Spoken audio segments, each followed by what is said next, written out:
Míralo tú mismo. Ese es el tema de esta mañana. Ven y ve. Ven y ve. 2 días atrás, en la Plaza Independencia en Montevideo, creo que acá también en San José, hubo un fenómeno particular en la sociedad en el cual muchos fueron a mirar qué era aquello. Y ya saben de qué estoy hablando, de los famosos Terians. Los Terians, esos que se ponen una mascarita, que simplemente decidieron volver a la primera niñez y jugar a que eran animalitos. Bueno, dice que hay una conexión con el espíritu, con el ser, identificación con el animal, etcétera, etcétera. Pero lo cierto es que era curioso. Y algunos se acercaron a mirar a ver qué pasaba. Algunos tal vez se pusieron esa mascarita como un juego nada más para participar de aquello. Dio motivo para burlas, dio motivo para críticas y también para la risa. ¿Y cuántos no memes? ¿Viste el meme tal? Y si viene alguno gracioso, ya se lo pasan, hasta capaz ustedes mismos ya se lo pasaron a otro del meme de los famosos Terians, ¿no? Es interesante cómo el hombre tiene esa curiosidad natural, que vas detrás de aquello que es un poquito diferente a lo común de su vida. Es más, alguien puede pararse afuera y empezar a asombrarse. Y enseguida un grupito de gente se va a mirar, a ver qué está mirando. Y capaz no hay nada, pero si de repente dice, aquella nube, si lo mirás bien, es tal cosa. Y enseguida los demás, sí, tenés razón. Solo los jóvenes y adolescentes, los adultos ya no. No, pero a veces en las iglesias la gente busca algo nuevo, algo diferente, algo que no ha visto, que salga de lo común, y si no hay nada que salga de lo común que no haya visto, bueno, pasó sin apercibimiento ese tiempo, sin ningún provecho. ¿Alguna vez vieron a un niño, capaz no les ha pasado, a mí sí me ha pasado, eso contaba Mari? No, cuando son chiquitos, de repente hacen algo que para ellos es lo grande, lo grandioso, que si les gusta trabajar con algo muy complicado. Vení, mira lo que hice, vení. Y te tironean, vení, es importante. Y a veces los padres dicen, bueno, deja un poquito lo que estamos haciendo, vamos a ver aquello que es tan importante, mirá. Y de repente hay un rayón en la pared con un dibujito. Uno sonríe y dice, ¡qué lindo! ¡Qué lindo lo que hiciste! ¿No? Pero para ese niño era importantísimo. Era su mundo, era lo que había hecho. Entonces, míralo tú mismo, ven, míralo. Y a veces vamos y dejamos las cosas y miramos eso. Estos domingos estamos teniendo un estudio sobre el Evangelio según San Juan. Vamos a ir yendo a los que tengan Biblia, si no escuchen nada más, en San Juan capítulo 1. Juan capítulo 1, versículo 29. Ahí tenemos a Juan, conocido como Juan el Bautista. Allí en el versículo 29 dice, y al siguiente día vio Juan a Jesús que venía a él y dijo, he aquí el Cordero de Dios que quita el pecado del mundo. Digo, le ve venir allá, le reconoce y estaba toda la gente allí reunida en pos de él, escuchando sus enseñanzas sobre el arrepentimiento, sobre el esperar a Dios correctamente en sus corazones, pero nadie conocía a Jesús.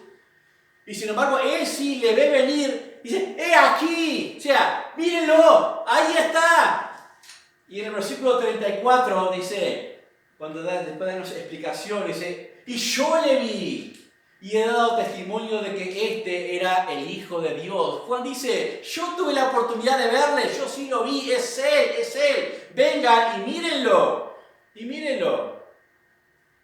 Cuando 2 de sus discípulos de Juan, más adelante estaban allí en otro día, y Juan les dice lo mismo.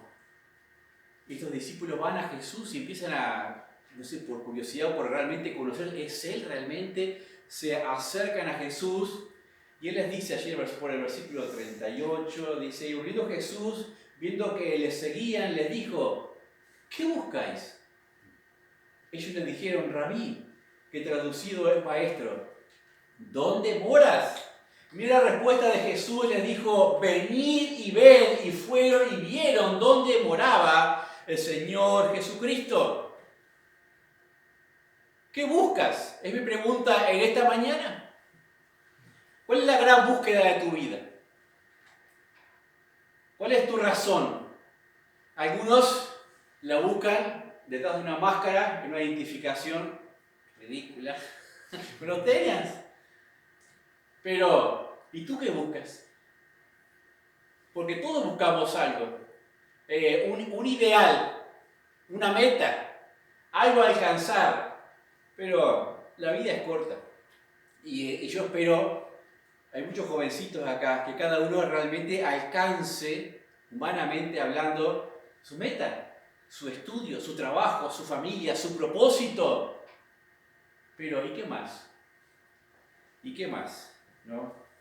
En Mateo capítulo 11, Jesús está también enseñando, Jesús mismo, y le dice, venid a mí, todos los que estáis trabajados y cargados, y yo os haré descansar. Ese es el gran mensaje de la palabra de Dios. El gran mensaje del Señor Jesucristo es venid a mí. Están cargados, están trabajados, no encuentras una respuesta en tu vida, a tu situación, las soluciones, lo que sea, un horizonte claro, definido. Ven a mí, ven a mí, ven y mira, compruébalo tú mismo eso. Quizás en ocasiones venimos a Jesús de una forma demasiado indirecta, sin una búsqueda precisa ni concisa de nada. Simplemente le buscamos a través de una estructura, como puede ser una administración de formas ritualistas, en la cual no se conforman detrás de, bueno, yo ya busco a Jesús en tal o cual religión, detrás de haciendo tal o cual cosa que la religión exige, y para ellos es absolutamente suficiente, pero no llegan a alcanzar aquello que el Señor les ofrece, porque no están yendo a Él, están yendo a aquellos sucedáneos de Él, aquellos elementos que realmente le pretenden representar, pero no son Él. Incluso le buscan a través de las simpatías de otros, porque tengo simpatía con fulano, con mengano, entonces me acerco, le busco, pero es una búsqueda indirecta, no absolutamente directa. Es más, en nuestros corazones a veces puede haber discrepancias con otro hermano, otro de la misma congregación, y al momento de escuchar para organizar o dirigir mi vida, escucho más la discrepancia que yo pueda tener con fulano o mengano que al Señor Jesucristo diciéndole, venid a mí, habla conmigo, tráemelo a mí. Dice el Salmo, no lo busque igual, Salmo 66.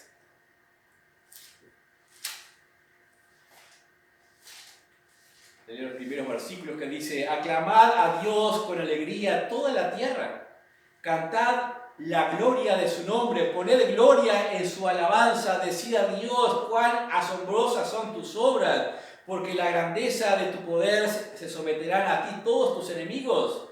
Toda la tierra te adorará y cantará a ti, cantará a tu nombre. Miren acá el versículo 5, venid y ved las obras de Dios, temibles en hechos, sobre los hijos de los hombres. Algo cierto cuando acá el salmista escribe a lo que era el pueblo de Israel, todos sabían la historia, todos sabían cómo habían sido creados, formados en Abraham, sacados de Egipto con Moisés, la conquista de la tierra prometida, la integración allí, las grandes victorias, todos conocían el portento y la gloria de ese Dios.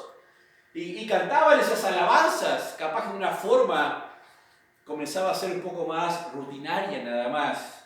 Hasta que en el versículo 5 le dice, venid y ved sus obras. Es necesario que las comprueben ustedes mismos en sus propias vidas. Y eso es la fe, eso es la palabra de Dios. No es solamente la contemplación de una religión, la conformación de decir estoy de acuerdo con esto, con aquello, con lo otro. sino es realmente apropiarme y ver en mi propia vida lo que el Señor Jesucristo puede hacer. Porque Él puede hacer grandes y maravillosas obras en nuestras familias. Eso es el gran llamado de la palabra de Dios. Pero volvemos a nuestro texto de Juan. Eso es el introductorio nada más, así que tenemos para un par de horas. No se asusten. Ayer en Juan, en el capítulo 1, versículo 29, leíamos: y al siguiente día vio Juan a Jesús que venía a él y dijo: he aquí el Cordero de Dios que quita el pecado del mundo. Al siguiente día, quiero hacer una notita en eso, del siguiente día, porque ¿qué había pasado los días próximos anteriores? Juan, eso mirando los otros evangelios, ¿no? Y haciendo una compilación allí, Jesús ya había sido bautizado por Juan el Bautista en el río Jordán. Vamos a leerlo más adelante, había visto la señal de que sí, la confirmación de Dios que este era su hijo. Después de eso Jesús había ido 40 días al desierto, había sido probado en el desierto durante 40 días según nuestra semejanza, y luego volvía a iniciar realmente su ministerio público. Entonces, y ahí estamos en ese tiempo, volviendo otra vez. Juan la había perdido de vista, imagínense, más de 40 días, por lo menos, ¿no? Varias semanas, de aquel momento que sería casi monumental para recordarlo cuando tuvo esa oportunidad de bautizar él al Señor Jesucristo. Y decir: pero yo no soy digno de hacerlo, pero está establecido que así sea, ¿no? Y la había perdido de vista y le ve venir ahora. Yo me pongo un poquito en las sandalias que usaba Juan el Bautista en aquel momento, de verla allí aparecer entre la multitud después de haberle perdido tantos días de vista, y decir: ¡he aquí el Cordero de Dios! ¡Cuánta emoción! Esto es digno de ver y contemplar, y todos ustedes, a los presentes, tienen que saberlo. Todos ustedes tienen que mirarlo, porque es Él al que hemos estado esperando. Pero además dice, en la descripción que hace del Señor Jesucristo, dice: Cordero de Dios. Ahí automáticamente está, de una forma maravillosa, realmente inspirada, ¿no?, por Dios, Juan el Bautista proyectando propósito y vida del Señor Jesucristo. Propósito y vida. Todo el pueblo esperaba a un libertador que los sacara de la opresión romana, que los llevara al auge otra vez como nación allá arriba. Pero Juan el Bautista le ve y tiene una proyección diferente. Dice: el Cordero de Dios. Ya ve a Jesús como el sacrificio perfecto que estaba establecido. Ese que ven ahí tiene su vida ya fijada. Es el que viene a morir por nosotros, porque Dios lo ha establecido de esa manera. Y es precioso todas estas cosas. He aquí el Cordero de Dios que quita el pecado del mundo. Cuando habla de Cordero, no era un Terians, no venía con una mascarita puesta, sino habla de un simbolismo al cual toda aquella gente que le escuchaba estaba familiarizada. Porque todos ellos estaban familiarizados con los sacrificios antiguos testamentarios. Desde los orígenes de la misma historia del hombre. Y dice: mírenle ustedes mismos. Y realmente lo que veo en Juan el Bautista es una convicción tremenda. Como dice en Hebreos 11:1, es pues la fe, la certeza de lo que se espera, la convicción de lo que no se ve. Tal vez nadie veía esas cosas, pero él tenía esa convicción, y en esa convicción tiene que decirle: es Él. Ahí está. Como aquel que se pone está seguro de que vio un ovni y se quedó allá arriba mirando para allá arriba, pero está ahí. Y los demás dicen. Pero él tenía evidencias y el pueblo esperaba eso, ¿no? El Cordero de Dios, el sacrificio perfecto. Ya desde en 1 de Pedro, capítulo 1, versículos 18 y 20, otros pasajes dicen: el Cordero establecido desde antes de la fundación del mundo, preparado y destinado para morir por nosotros. Antes que el mundo fuese, ya estaba en el orden de Dios, en la administración o economía de Dios, que Jesucristo viniese con ese propósito de morir. Pero si vamos a los orígenes, al mismo Edén, cuando Adán y Eva pecan, también se sacrifica ese cordero para sus vestidos, ¿no? ¡Qué lindo! Cuando en el correr de la historia está Abraham con su único hijo ya tenido en su vejez, él era el heredero, de ahí no había otra posibilidad que sería toda su descendencia prometida, como la arena del mar, todo el pueblo de Israel, y le dice Dios, sacrifícamelo. Y él lo agarra y lo lleva al monte Moriah y lo ata allí, y el hijo le dice, pero ¿y dónde está el animal del sacrificio? Y dice, Dios proveerá. Dios se proveerá. Y cuando levanta el cuchillo a Abraham para matarlo, le dice, alto, detente. Ya conocía esa disposición que tenía Abraham. Pero Abraham estaba seguro, si Dios iba a levantar un pueblo, podía levantarlo entre los muertos. O sea, no hay imposible para Dios. Y esa es la convicción de la fe. Pero Dios se proveyó un cordero, un carnero enredado allí en los matorrales para el sacrificio. Dios ya se proveyó, ¿no? Esto lo conocían todos. Cuando quedaron cautivos en Egipto, después de todas las plagas, la última plaga, la muerte de los primogénitos, Dios le dice a su pueblo, sacrifiquen un cordero por familia. Y son pocos en la familia, llamen a su vecino, dos familias, se pretenden comerlo todo. Y pintan el dintel, las puertas, el marco con la sangre del cordero, y eso se conoce como la Pascua.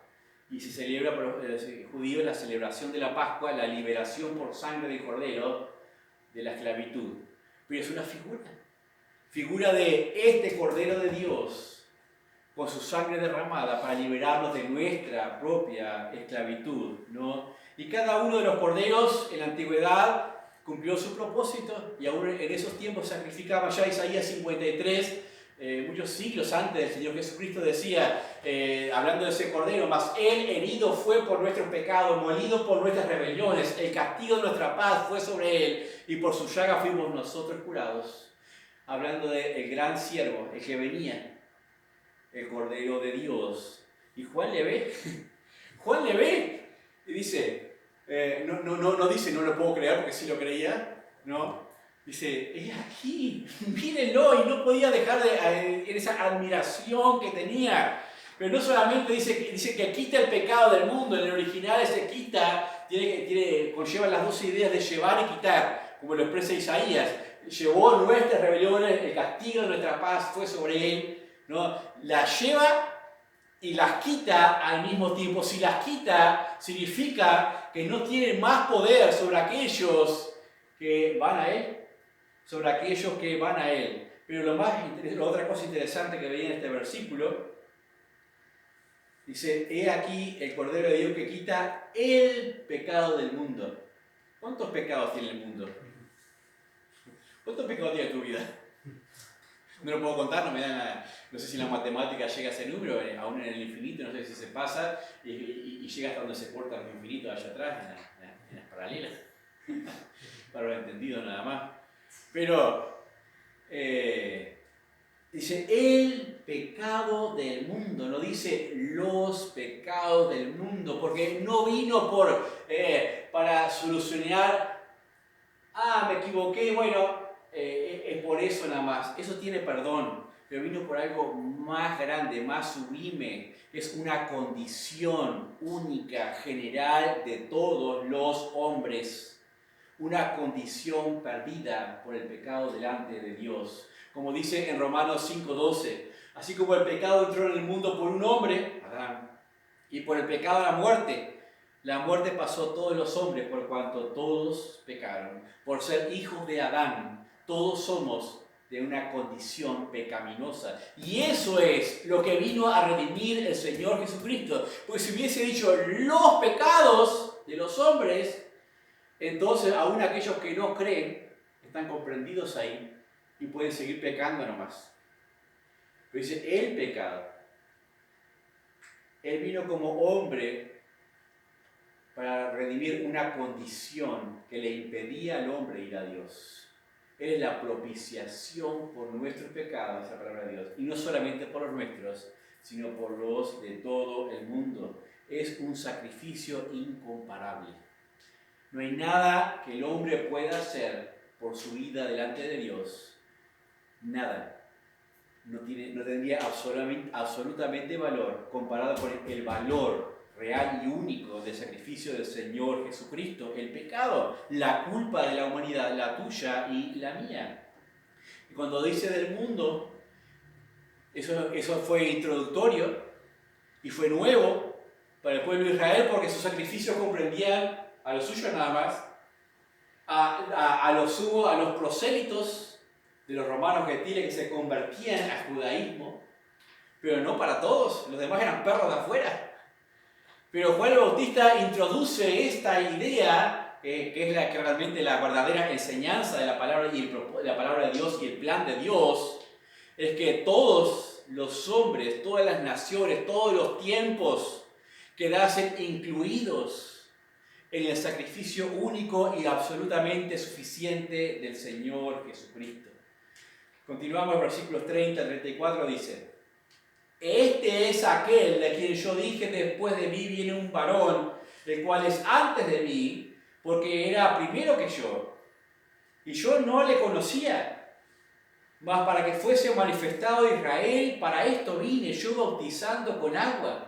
También dio Juan testimonio diciendo: vi al Espíritu que descendía del cielo como paloma y permaneció sobre él. Y yo no le conocía, pero él me envió a bautizar con agua. Aquel me dijo: sobre quien veas descender el Espíritu y que permanece sobre él, este es el que bautiza con el Espíritu Santo. Y yo le vi y he dado testimonio de que este es el Hijo de Dios.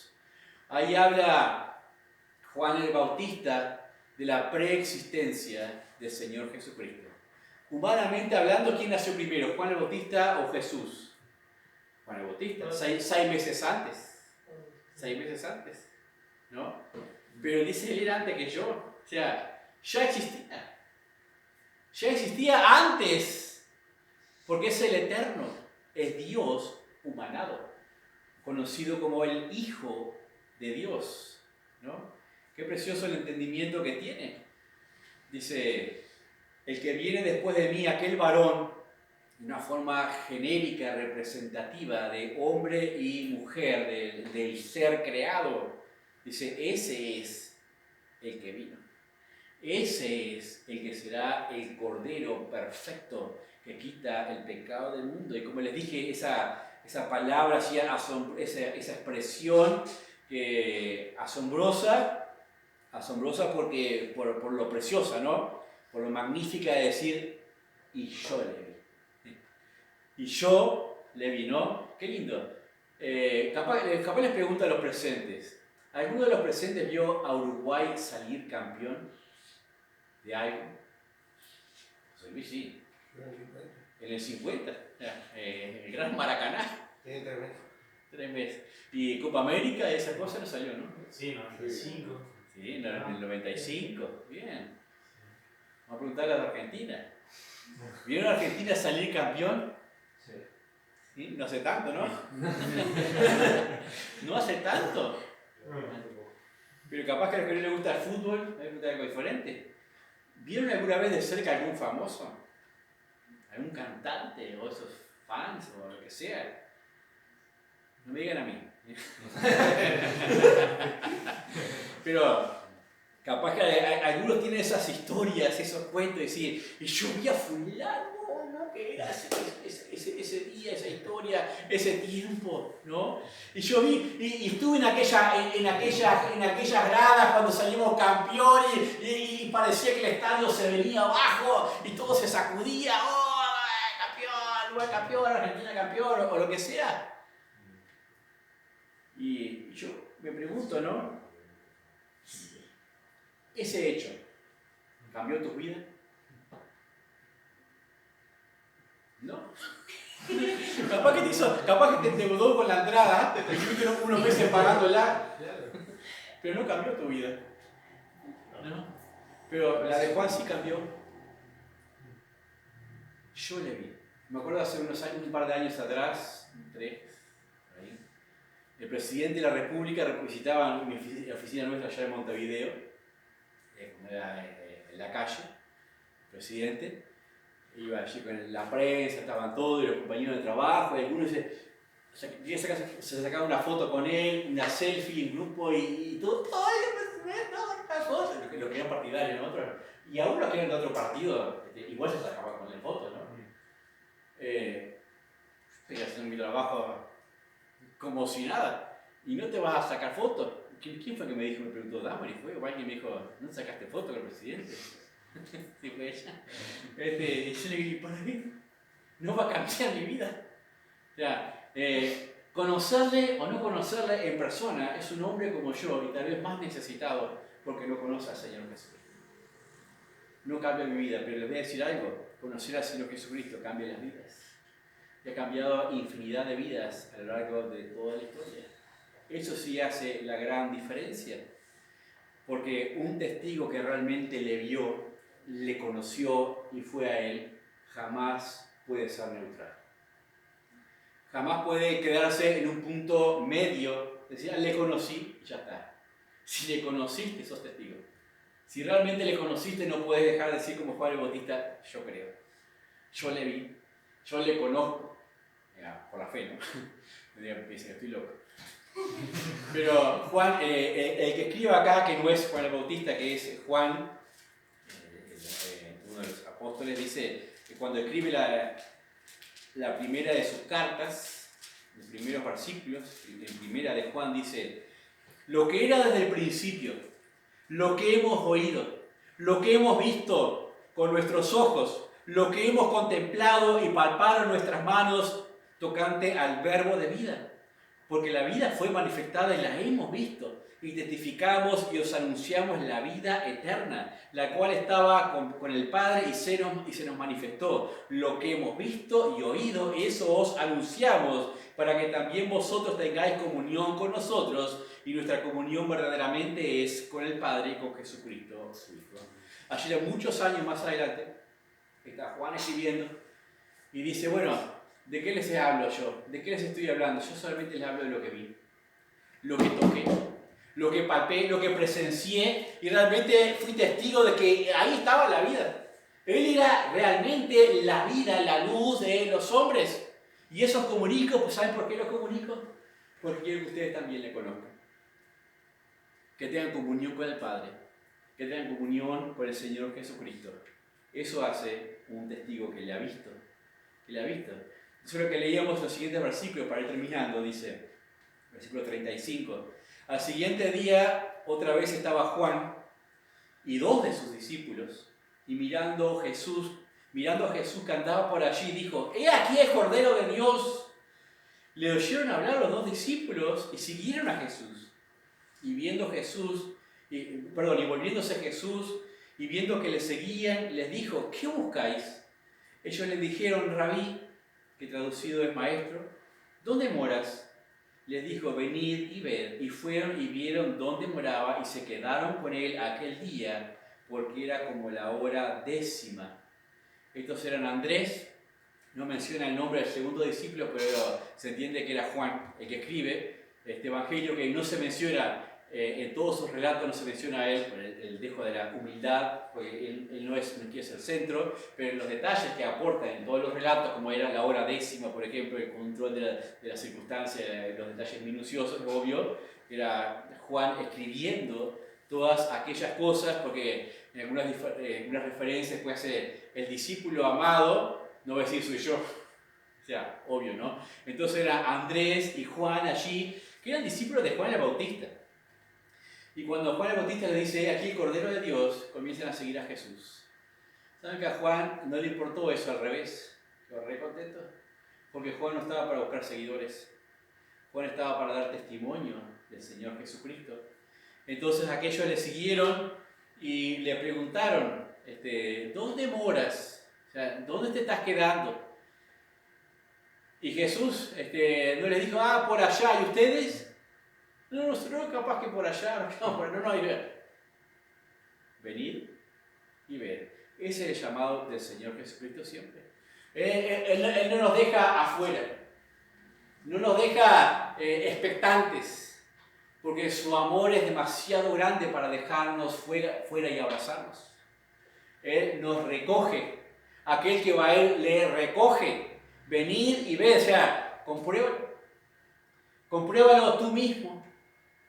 Y saben que la fe no es hereditaria. La fe no es un elemento social de unidad. La fe es muchas cosas, pero la fe es personal. La fe hace muchas cosas, pero es personal. Logra muchas cosas, pero es personal. Nos lleva a emprender caminos que no conocemos, pero es personal. A conocer gente que ni nos imaginamos, pero es personal. Es cuando vamos al Señor Jesucristo y decimos, Él es el que murió por mí. O sea, cuando Él murió, me tenía a mí en cuenta. Por eso es el Cordero que quita el pecado de todo el mundo. O sea, he aquí el Cordero. Juan lo dijo otra vez. O sea, yo lo había dicho el día anterior. ¿Para qué decirlo de nuevo? Porque no hay otra cosa más importante que decir. Ya. Para Juan no hay otra cosa más importante que decir a Él. Ya no es. O sea, Él es el Cordero de Dios. Él es la solución del pecado. Él es la redención. Él es la vida. Él es el camino. Ya. O sea, no hay otra expresión que pueda resumir, porque a veces intentamos disfrazar, tal vez, o algunos intentan disfrazar quién es Él, hacerlo más coloquial, más ameno, más simpático, para que la gente simplemente no se sienta chocada con su necesidad. Pero no le sirve de nada eso. Porque nadie que reciba el entusiasmo de acercarse lo suficiente para contemplar por la ventana alcanzará alguna cosa. Hasta que no entre, hasta que no pase, hasta que no vaya y vea por sí mismo qué es lo que el Señor Jesucristo puede hacer por su vida. ¿Saben qué hicieron estos hombres? No queremos. No. Dice, y le siguieron, y no dejaron de seguirle después. Y el Señor los amó, y los instruyó, y los discipuló. Y aún después de la muerte y resurrección del Señor Jesucristo, le seguían siguiendo, y seguían predicando y hablando de Él, animados. ¿Saben por qué? Porque le vieron. Porque le vieron. Te pregunto en esta hora, ¿qué buscas? ¿Qué buscas? Pues esa es la pregunta más significativa que surca toda la historia, todos los tiempos, las naciones, las razas. ¿Qué buscas realmente de valor?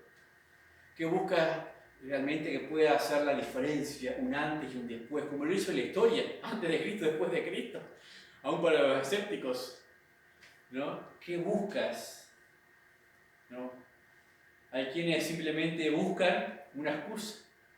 Quieren seguir y mirar un poquito para encontrarle el puntito flojo de Él para tener la excusa de decir, no son todos igual. No me interesa. No me interesa seguir ni nada más, ¿no? Para algunos simplemente por curiosidad, otros simplemente porque tienen un vacío social, un vacío que no encuentran realmente quien les entienda, quien les escuche, y se generan un Cristo que es solamente un espectro místico. Como quien tiene una piedra, o quien abraza un árbol, o cosas por el estilo, ¿no? O quien se hace una estatua de madera y se inclina delante de ella. Todas cosas absurdas que solamente sirven para aplacar una conciencia de necesidad, pero no hacen nada con la vida, no hacen nada con su necesidad de redención de pecado, ni puede proyectarles hacia la vida eterna. Y así como la invitación del Señor Jesucristo a Andrés, a Juan, ven y mira. Bien. Míralo tú mismo. Yo puedo hablar muy bonito 5 o 6 horas y dar un montón de argumentos y empezar a citar ciencia o lo que quieran. Eso no va a servir absolutamente de nada. Si tú mismo con un corazón sincero dices, bueno, yo tengo esa necesidad, de la vida eterna.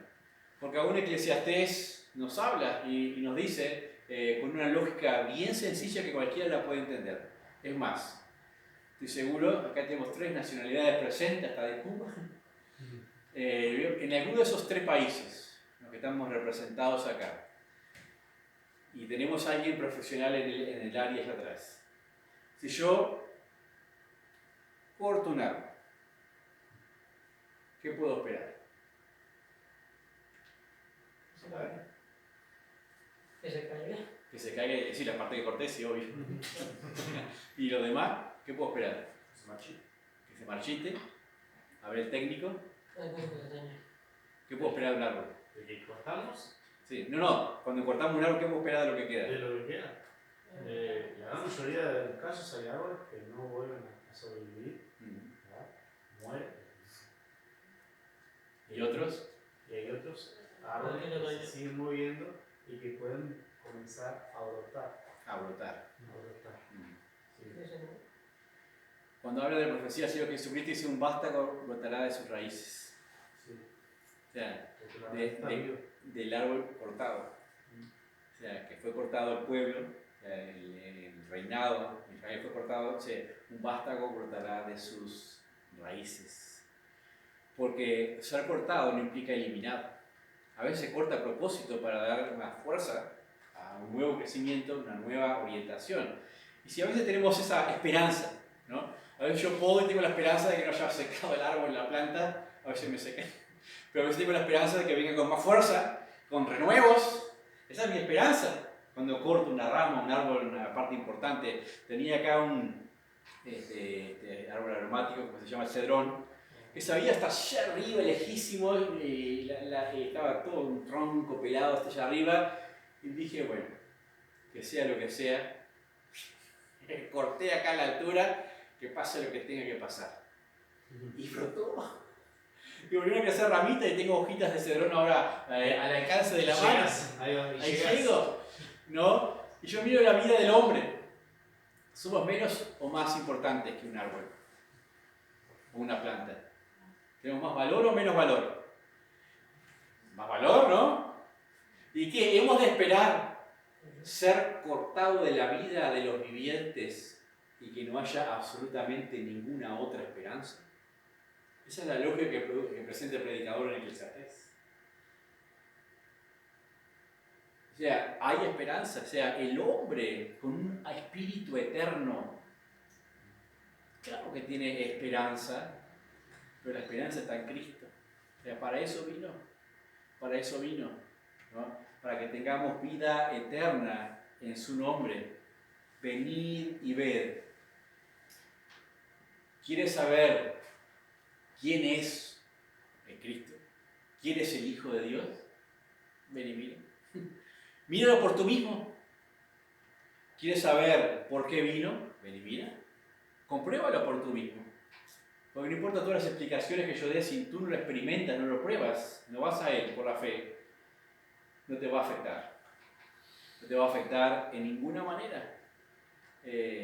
No hay un mensaje glorioso ni espectacular. Hay mensajes de dirigentes nacionales y políticos, reyes, que han cambiado el curso de las historias. Después todo se deteriora de nuevo. En las propagandas de las elecciones presidenciales, uno las escucha y parece que todo va a cambiar, ¿no? Como todo iba a cambiar en Argentina, todo va a cambiar, ¿no? Excelentes anuncios, y uno dice, si realmente pasa un poquito de lo que se está prometiendo en las campañas, entonces estamos del otro lado ya. Estamos hechos piedra. Y a veces puede pasar. Hay discursos que han cambiado la historia. Como aquel de Martin Luther King, que dijo: tengo un sueño. Una nación libre, donde todos los hombres sean libres, no importa su color. Y se luchó por ese sueño. Y se alcanzó la emancipación de los esclavos. No, hay discursos que han cambiado, hay otros discursos que han dicho tenemos que eliminarlos y han cambiado la historia de pueblos eliminándolos. O sea, terroríficos, pero tienen sus efectos. Pero el mensaje de la palabra de Dios tiene un efecto perenne que no ha cambiado en todos los tiempos. Las familias, las gentes y los pueblos siguen cambiando cuando la gente escucha y dice, yo creo. Yo le conocí, conozco al Señor Jesucristo. Dice Juan 3:36. El que cree en el Hijo tiene la vida. Pero el que rehúsa creer en el Hijo de Dios no verá la vida. La ira de Dios está sobre él.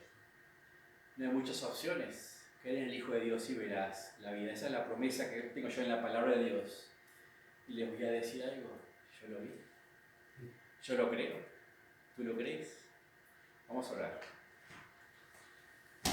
Padre, damos gracias en esta hora, en esta mañana, por el tiempo que hemos compartido con tu palabra, precioso Dios, cómo nos alienta, nos anima, Padre, y llena nuestro corazón de gozo, de alabanza al pensar en el Señor Jesucristo, aquel a quien tú enviaste a morir por nuestros pecados, Padre, justo por los injustos, cargando lo que no merecía, pero lo que yo sí merecía. Padre, gracias porque en esta esperanza de gloria, Padre, puedo mirar hacia adelante y no temer ni aún a la misma muerte, porque tú estás allí, Padre. Bendice a los que se han congregado en esta mañana, Señor, sus vidas, que puedan verle también, que puedan entenderlo, sus hogares, sus familias, sus proyecciones, Padre. Tu amor y misericordia les alcance de esta forma preciosa, Padre. Te lo pido en el glorioso y santo nombre del Señor Jesús. Amén.